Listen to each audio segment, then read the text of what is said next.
Hello friend, welcome to C Y method. So मैं former SB apprentice. सो आज हम discuss करने जा रहे हैं कि अप्रेंटिस के एग्ज़ाम से लेकर ब्रांच में ज्वाइनिंग तक का सफ़र, उसके बीच में आपको क्या क्या चीज़ें फेस करनी पड़ती हैं या क्या क्या प्रोसीजर होता है। बहुत से स्टूडेंट को इंतज़ार था।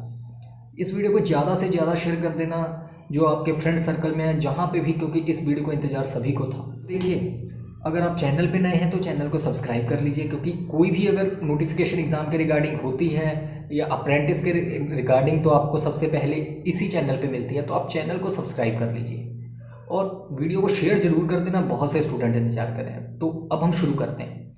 सो जब भी इसका अप्रेंटिस का एग्ज़ाम होगा उसके बाद रिज़ल्ट आएगा। रिज़ल्ट कितने दिन बाद आएगा?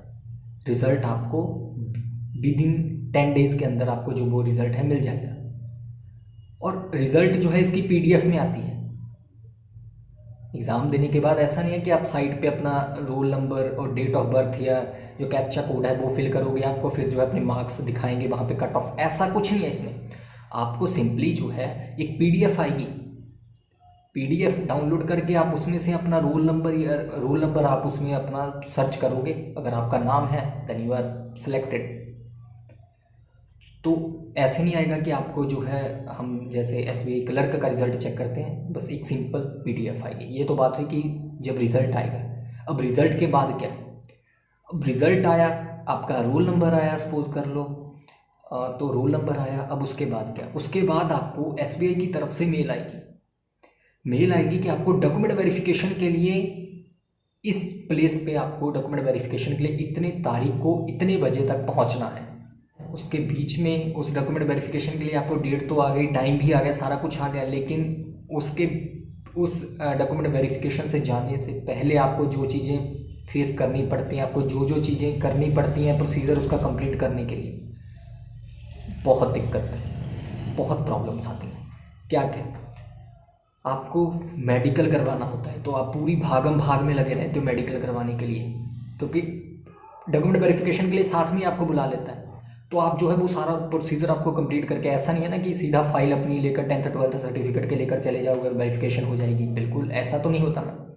तो आपको मेडिकल बीच में सारा लिखा होगा क्या क्या करके या क्या क्या लेके जाना है। इंपॉर्टेंट मेडिकल में सारे टेस्ट होंगे, अल्ट्रासाउंड जो भी है, आई चेकअप, सारा टेस्ट होगा। उस पर जो है आपको जो है वहाँ पे सारा कुछ करके टेस्ट करवा के आपको जो है ऑफिसर के उस पर जो वहाँ पे रेफरेंस भी दिया होगा कि किस मेडिकल ऑफिसर के साइन चाहिए वहाँ पे। तो एसबीआई के ऑफिसर भी होते हैं, तो वहाँ पे एसबीआई ऑफिसर सारा मेडिकल कंप्लीट करा के डॉक्टर से सारा कुछ होकर करके आपको रेफरेंस दिया जाएगा एसबीआई की तरफ से कि आप जो है ना यहाँ पे जा सकते हो अपने मेडिकल के लिए, या तो आप सिविल हॉस्पिटल भी जा सकते हो। तो स्टूडेंट क्या है, स्टूडेंट जनरली क्यों सिविल हॉस्पिटल में जाके कुछ रह गया, कुछ अगर सपोज कर लो कोई चीज़ रह गई, कोई टेस्ट रह गया, तो फिर वही दिक्कत। तो स्टूडेंट क्या करता है? स्टूडेंट वहीं पे चेक करवाता है जहाँ पे एसबीआई ने मेल में हमें सजेस्ट किया होता है कि आप इन डॉक्टर, अपने शहर के इन डॉक्टर के पास इस हॉस्पिटल में जा सकते हो। मेडिकल सारा आप वहाँ पे करवाओगे, सारा कंप्लीट करके फिर जो ऑफिसर से, वहाँ पे ऑफिसर का भी नाम दिया होगा कि आप एसबीआई के इस मेडिकल ऑफिसर से आप जो है अपने साइन करवा सकते हो। तो आप वहाँ पे साइन करवाओगे। उसके बाद जो है 3 गेजेटेड ऑफिसर के आपके साइन चाहिए।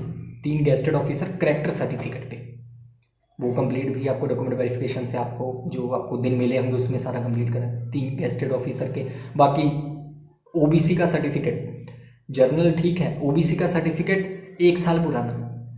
1 साल पुराना, ये नहीं है कि आप 3 साल पुराना ओबीसी का सर्टिफिकेट ले जाओगे, बिल्कुल नहीं। ओबीसी का एससी की कोई बात नहीं, एससी चाहे वो जब बना हो ठीक है, लेकिन ओबीसी का सर्टिफिकेट 1 साल पुराना होना चाहिए, 1 साल से ज़्यादा नहीं होना चाहिए। ऐसा नहीं कि 3 साल पुराना, 4 साल पुराना ले जाओ तो वो नहीं चलेगा। तो ये सारा आपको कंप्लीट करके लेके जाना पड़ेगा, ठीक है। वहाँ पे डॉक्यूमेंट वेरिफिकेशन के लिए जाओगे, जो पैनल बैठा होगा टर्न वाइज आपकी बारी आएगी, ठीक है। आपके पास फिर मेन चीज़ क्या होती है वहाँ पे पैनल के पास चेक करने के पास? आपकी डिग्री, कि आपके पास डिग्री है या नहीं। डिग्री चेक करेगा वो अपनी।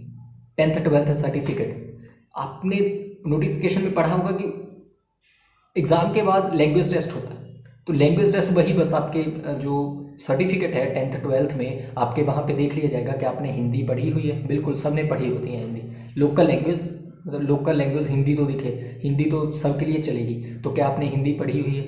हिंदी पढ़ी है ठीक है, बस आप, यही होता है लैंग्वेज प्रोफिशिएंसी टेस्ट कि आप अगर पंजाब से भर रहे हो तो पंजाब से क्या है, इसने पंजाबी पढ़ी हुई है, पंजाबी नहीं तो हिंदी, हिंदी तो देखिए सब ठीक है, हिंदी तो आपने पढ़ी होगी, बस लोकल लैंग्वेज है, बिल्कुल होती है, अगर आपने 10th की है तो लोकल लैंग्वेज तो आपने की ही होगी, ठीक है। तो इसमें लोग लैंग्वेज प्रोफिशिएंसी टेस्ट में आपको कोई ऐसा नहीं कि टाइपिंग होगा, कुछ नहीं होगा, बस जो आपका 10th का सर्टिफिकेट है तो उसमें क्या आपने जो लोकल लैंग्वेज है वो पढ़ी हुई है, लोकल लैंग्वेज नहीं तो हिंदी क्या है उसमें आपका सब्जेक्ट था तो है, बस वही है, यही है लैंग्वेज प्रोफिशिएंसी टेस्ट। ये हो गया, डिग्री हो गई। और फिर जो है करेक्टर सर्टिफिकेट जो आप 3 गेस्टेड ऑफिसर से साइन करके लेके जाओगे, उसके बाद जो है आपको जो आपके अगर कैटेगरी है, कैटेगरी का सर्टिफिकेट चेक किया जाएगा। अब आपको मैं बता दूं कि जो कैटेगरी सर्टिफिकेट है, क्योंकि स्टूडेंट के डाउट्स हैं कि ओबीसी के कैटेगरी सर्टिफिकेट में क्या कुछ, ओबीसी के कैटेगरी सर्टिफिकेट ऐसा नहीं है कि पैनल आपको कहेगा कि ठीक है अगर आपके पास 1 साल इतना, देखिए इस बार क्या है ना 2020 सारा पैंडेमिक कोविड-19 में गया है तो उसमें हम कुछ कह नहीं सकते, ठीक है कह देंगे हो सकता है कि 1 साल तो कोविड-19 के बीच में सारा निकल गया सब कुछ, क्योंकि उसमें तो अब वो हो सकता है कि 2 साल के लिए दे दिया जाए, ठीक है, लेकिन ऐसा नहीं कि आप 4 साल पुराना ओबीसी सर्टिफिकेट उनको दिखाओ। पर मैं फिर कहूँ पैनल पे डिपेंड करता है कि पैनल आपको टाइम देता है कि नहीं, लेकिन एसबीआई है, कुछ एग्जाम्स में होता है कि आपको टाइम नहीं दिया जाता, आपको कहा जाता है कि आपके पास अगर ये सर्टिफिकेट है ओबीसी का तो आप जो है आपने नोटिफिकेशन में क्या पढ़ा नहीं कि आपको जो है इससे पहले आपका सर्टिफिकेट बना होना चाहिए, तो ऐसी चीज़ें। लेकिन एसबीआई है, आपको टाइम दिया जाएगा कि आप जो है अपना जो है सर्टिफिकेट बनवा लेना, ठीक है, मतलब ज्वाइनिंग से पहले पहले आप जो है ये सारी चीज़ें कंप्लीट होंगी वहाँ पे, और उनके जो प्रोसीजर हैं जहाँ पे आप उन्होंने साइन वगैरह करवाने हैं तो वो सारा ये कंप्लीट होगा। उसके बाद आपको जो है कंप्लीट हुआ आपका, अगर आपने सारा प्रोसीजर कंप्लीट कर लिया उसके बाद आपको जो है ऑफ़र लेटर के लिए बुलाया जाएगा। डॉक्यूमेंट वेरिफिकेशन के कुछ दिन बाद ऑफ़र, कुछ दिन बाद ही कुछ दिन बाद मतलब with in 7 days, with in 5 days दिनों के बाद ऑफ़र लेटर के बाद वहाँ से आपको कह दिया जाएगा कि आपकी जो ऑफ़र लेटर देने के बाद, डॉक्यूमेंट वेरिफिकेशन के बाद ऑफ़र लेटर के लिए बुलाया जाएगा। हो सकता है ये इस बार जो है एक बार बस प्रोग्राम सा ये करते हैं जहाँ पे सभी स्टूडेंट को ऑफ़र लेटर, सभी को तो नहीं ऑफ़र लेटर दिया जाता, कुछ स्टूडेंट को ऑफ़र लेटर दिया जाता है। एक जो है बस कहने को हो जाता है कि हमने एक प्रोग्राम जो है वो करवाया था, हमने ऑडिटोरियम हॉल में सबको बुलवा कर सारा कुछ करवाया था, तो वो सारा कुछ हो किया जाएगा। उसके बाद सभी को वहाँ पे ऑफ़र लेटर नहीं दिया जाता। मैं वो बात कर रहा हूँ जो पिछले एसवी अप्रेंटिस के बैच में सारा कुछ हुआ था। 19-21 का फ़र्क हो सकता है, कुछ चेंजेस हो सकते हैं, ठीक है। वो ऑफ़र लेटर दिया, वहाँ पे कुछ स्टूडेंट को दिया जाएगा, बाद में कहेगा कि आपको अपने अपने जो है ट्रेनिंग इंस्टीट्यूट में आप जहाँ पे ट्रेनिंग करोगे वहाँ पे आपको बाकी सभी को दे दिया जाएगा। 2-4 फॉर्मेलिटी पूरी हो जाती है कि हमने ऑफ़र लेटर बुलाकर जो है दिया, न्यूज़पेपर में जो है कटिंग छापने लायक बन जाती है कि हमने जो है अप्रेंटिस की भर्ती करवाई थी, तो वहाँ पे देखिए हमने जो है उनको ऑफ़र लेटर स्टूडेंट्स को दिया, तो फॉर्मेलिटी पूरी हो जाती है। उसके बाद ट्रेनिंग कितने दिन की होती है? 21 डेज़ की ट्रेनिंग आपकी 21 डेज़ की होती है, 3 वीक। कहाँ पे? आरसेटी आपने सुना होगा, अगर नहीं सुना है तो आरसेटी का पूरा नाम होता है rural self employment training institute.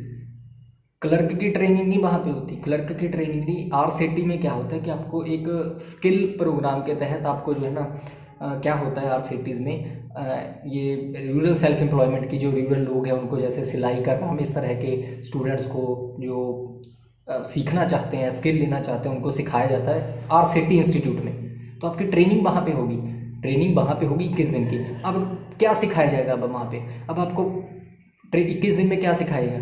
21 दिन में आपको देखिए सुनिए क्या सिखाया जाएगा। 21 दिन में आपको मोटिवेट किया जाएगा। मोटिवेट के साधन कौन कौन से होंगे? आपको एलसीडी पे मोटिवेट के आपको संदीप माहेश्वरी, सोनू शर्मा, ये आपने सुना ही होगा, बड़े बड़े मोटिवेटर हैं, संदीप माहेश्वरी, सोनू शर्मा, स्टीव जॉब्स की कहानी, जो भी अपने बड़े बड़े जो भी हैं, सुंदर पिचाई की कहानी, इस तरह की स्टोरी सुनाई जाएगी, ये सभी।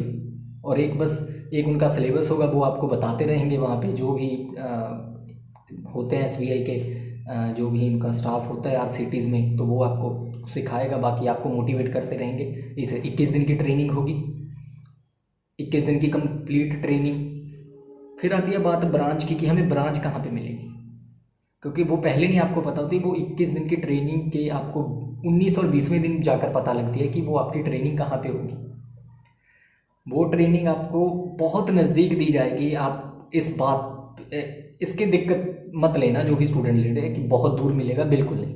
इस बार तो आपको शायद नोटिफिकेशन में भी ऑप्शन दी थी कि आप कहाँ कहाँ पे अपना जो है डिस्ट्रिक्ट सेलेक्ट करना चाहते हैं, तो बहुत नज़दीक ही मिलेगा। फर्स्ट प्रेफरेंस में ही आपको जो है दी जाएगी। लास्ट टाइम तो मुझे सुनने को मिला कि नोटिफिकेशन में इस बार जो है ना आपको सिलेक्ट करने को कहा गया था डिस्ट्रिक्ट, लेकिन लास्ट टाइम नहीं था। तो लास्ट टाइम आपको हमें ऑप्शन दी गई थी कि आप जो है कहाँ पे अपना जो है जो भी आपको नियरेस्ट आपको, क्योंकि इसमें आपको रूरल ब्रांच मिलती है, तो आपको कोई जो अर्बन की ब्रांचें हैं एसबीआई की वहाँ पे कोई नहीं। FIMM फाइनेंशियल इंक्लूजन की ब्रांचें, जी फाइनेंशियल अवेयरनेस में आप पढ़ते होगे FIMM की ब्रांचें, रूरल में FIMM की ब्रांचें आपको मिलेंगी, क्योंकि आप अप्रेंटिस को रखा जा रहा है रूरल एरियाज़ के लिए। FIMM की ब्रांचें हो सकता है वहाँ पे आपको लिस्ट दिखाई जाए कि आप जो है अपनी प्रेफरेंस दे दीजिए सभी स्टूडेंट, तो प्रेफरेंस दोगे, या आपने अगर नोटिफिकेशन में दिया है तो वहाँ से आपकी प्रेफरेंस सेलेक्ट कर ले, तो नज़दीक ही मिलेगा, कोई ज़्यादा दूर नहीं मिलेगा।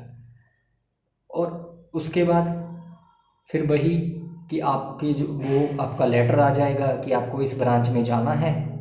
उसके 1-2 दिन बाद आपको फाइनल हो जाएगा कि जहाँ जो भी आपने ब्रांच सेलेक्ट की थी, आपको फर्स्ट प्रेफरेंस वाली ब्रांच मिली है, सेकंड प्रेफरेंस वाली वो ब्रांच आपको मिल जाएगी, सेकंड प्रेफरेंस वाली, फर्स्ट प्रेफरेंस वाली जो भी मिली। फिर आप ब्रांच जाओगे, ब्रांच में जाके बस फिर आपका क्या है, यही आपका आखिर तक का सफ़र। ब्रांच में जाओगे, वहाँ से अपना जो है फर्स्ट डे से काम करना शुरू कर दोगे। 1 मंथ पूरा हो जाएगा तो आपको 15,000 जो है एज अ स्टाइपेंड मिलेगा एज अ सैलरी। तो 15,000 आपको स्टाइपेंड मिलेगा। तो यही है आपका सारा सफ़र, अप्रेंटिस के एग्ज़ाम से लेकर ज्वाइनिंग तक का सफ़र। ब्रांच में 15,000 तक का सफ़र आपका। तो बस यही मैं आपको बताना चाहता था। बहुत से स्टूडेंट इंतज़ार कर रहे थे, बहुत से स्टूडेंट ये जानना चाहते थे कि क्या होता है, क्या कुछ होता है। और जो अगर बात एंड में अगर मैं करूं, अगर आप कहोगे कट ऑफ वगैरह कब आती है, कट ऑफ वगैरह आपको 1 महीने बाद या 20-25 दिन बाद आपको जो है वो PDF वो जो है कट ऑफ उसकी ऑफिशियल साइट पे, एसबीआई की ऑफिशियल साइट पे आ जाएगा कि आप अपने अप्रेंटिस के मार्क्स चेक कर सकते हैं। और कट ऑफ जो है उसके सारा कुछ जो है इसमें जो है 1 मंथ का टाइम लग जाता है। तो यही है सारा कुछ, यहीं तक है, ऐसे ही होता है इसका जो प्रोसीजर है। तो मुझे उम्मीद है कि आपको ये वीडियो पसंद आई होगी। ज़्यादा से ज़्यादा शेयर कर देना। बड़ी वीडियो बन गई थोड़ी सी तो कोई बात नहीं, लेकिन आपको मैंने सारी चीज़ें मैंने कवर की। तो अब आपको सारी चीज़ पता लग चुकी होगी एडवांस में ही। जो चीज़ आपको बाद में पता लगनी थी वो अब मैंने आपको पहले ही बता दी। तो अगर आप चैनल पे नए हैं तो सब्सक्राइब करना मत भूलना और इसे ज़्यादा से ज़्यादा शेयर करिए। Thank you.